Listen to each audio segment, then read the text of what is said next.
A gente vai conversar aqui no estúdio com Emanuele Miranda, ela que é veterinária. Bem-vinda. Muito obrigada, Lu. É um prazer estar aqui, eu agradeço o convite. É muito importante falar sobre esse período que é muito quente, né? Porque se a gente já sofre, imagine os cães e os gatos. E passar algumas informações para as mães e os pais de pets. Quando a gente pensa em calorão, Emanuele, a gente já pensa em hidratação, em água. E é isso, a gente só tem que se preocupar com a hidratação do bichinho? Com a hidratação, com a alimentação, com o ambiente, proporcionar um conforto térmico para esses animais durante esse período, né? Porque o processo de desidratação nada mais é do que uma perda de água. Então, durante esse período que é mais quente, é necessário fazer uma reposição de líquido para evitar esse processo de desidratação.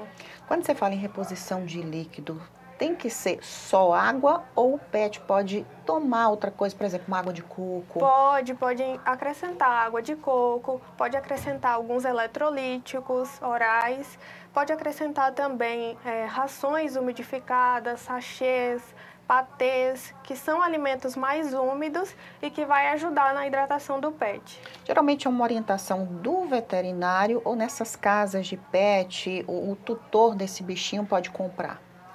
Pode comprar também nas casas agropecuárias, mas a gente sempre orienta, né? E a gente não sabe como é feita essa orientação nesses locais. Mas a gente orienta a fazer o uso de patês, de sachês, de umidificar um pouquinho a ração, disponibilizar mais potes de água em casa, né? Principalmente para gato, aqueles São potes diferenciados, né? Específicos para o bichinho. Exato, para gato. Aqueles que vai repondo, é isso? Aquele que vai descendo água assim, vai repondo? Sim, exatamente. Para gatos é muito bom e eles se adaptam muito bem. E se necessário, também pode colocar um pouquinho do líquido do sachê nos potinhos para poder deixar a água um pouco mais palatável.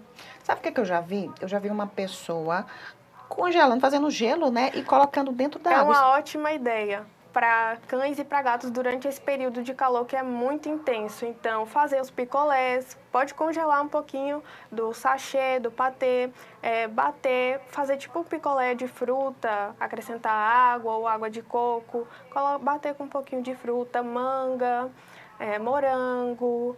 Dá para fazer esses picolés também, que são ótimas alternativas, principalmente no período de 11 horas a 4, que é o período mais quente e que os animais podem diminuir um pouquinho do apetite. A gente sabe que não pode estar dando banho no bichinho todos os dias, mas nesse calor pode molhar, o que fazer? Pode deixar ele um pouquinho mais à vontade, mas a gente tem que ter um pouquinho de cuidado, principalmente para animais que têm dermatopatias. Então, sempre consultar o veterinário, né, antes de deixar ele tão à vontade assim, até para não provocar ou então agravar o quadro que ele já tem.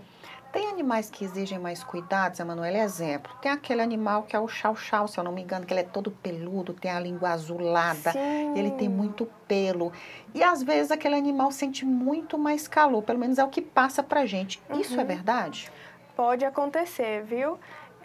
E para esses animais que são muito peludos, recomendo sempre fazer a escovação, né? Tirar um pouquinho daquele pelo do animal, fazer a tosa, porque o pelo ele auxilia na troca de calor. Então, quando você tira todo aquele pelo morto, ele ajuda nessa troca e ajuda a promover um conforto térmico para um animal.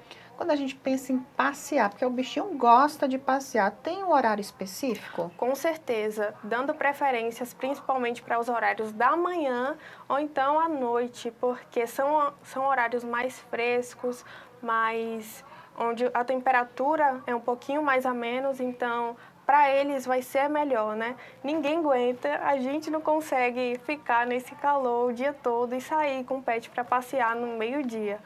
Uma coisa que eu tenho dúvida, né, que me chama muita atenção é o asfalto quente, né? A gente não aguenta quando a gente caminha. Imagina um bichinho, eles também têm que ter esse cuidado? Sim, com certeza. Por isso que, dando prioridade para esses horários que são mais frescos, já evita esse processo de queimadura nos coxins.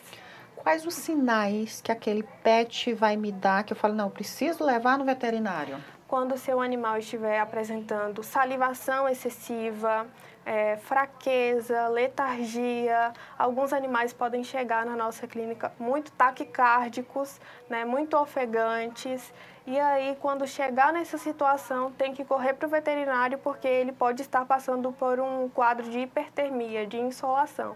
Então, levando ele logo para o veterinário, prestando atendimento emergencial, a gente consegue estabilizar o quadro dele e dar um conforto para ele, né? Porque animais, nesse período que é muito quente, que é muito calor, a gente tem que ter um certo cuidado, né? Para não passear nesse horário de meio-dia, de 11 horas, que é muito quente. E também tem que ter muito cuidado com relação aos passeios de carro, porque acontece do tutor esquecer o animal no carro, às vezes deixa o ar-condicionado desligado e fica muito quente.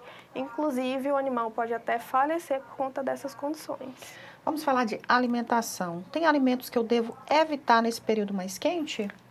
Sim, falando sobre essa questão até das frutas, né, dos picolés, evitar algumas frutas que são tóxicas, por exemplo, a uva. E tem gente que dá, né? E tem gente que dá, exatamente.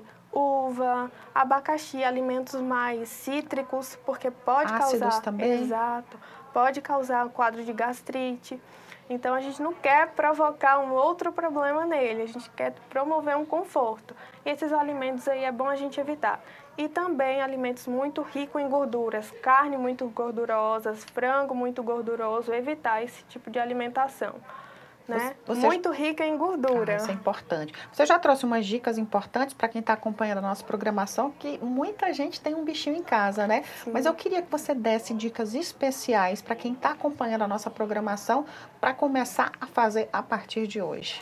Passear com os animais nos horários mais frescos, colocar mais potes disponíveis em casa, né, de água, levar os animais sempre no veterinário, tomar cuidado para não fornecer alimentos que são tóxicos, né, durante esse período. E não fazer não exagerar nessa questão de alimentação. Uma coisa que também é muito importante durante esse período é fracionar a alimentação dos pets, né? Eu sempre recomendo 2 vezes ao dia, nos horários mais frescos, à noite ou então de manhã. Porque nesses horários ele vai conseguir comer melhor, né, do que nos horários de meio-dia. E deixando os horários de meio-dia para poder facilitar, dar aquele picolé, dar uma aguinha mais fresquinha, frutas com cubinhos de gelo congelados também são ótimas opções. Manuela, queria muito agradecer a sua participação. Essas dicas são muito bem-vindas. Muito obrigada. Muito obrigada.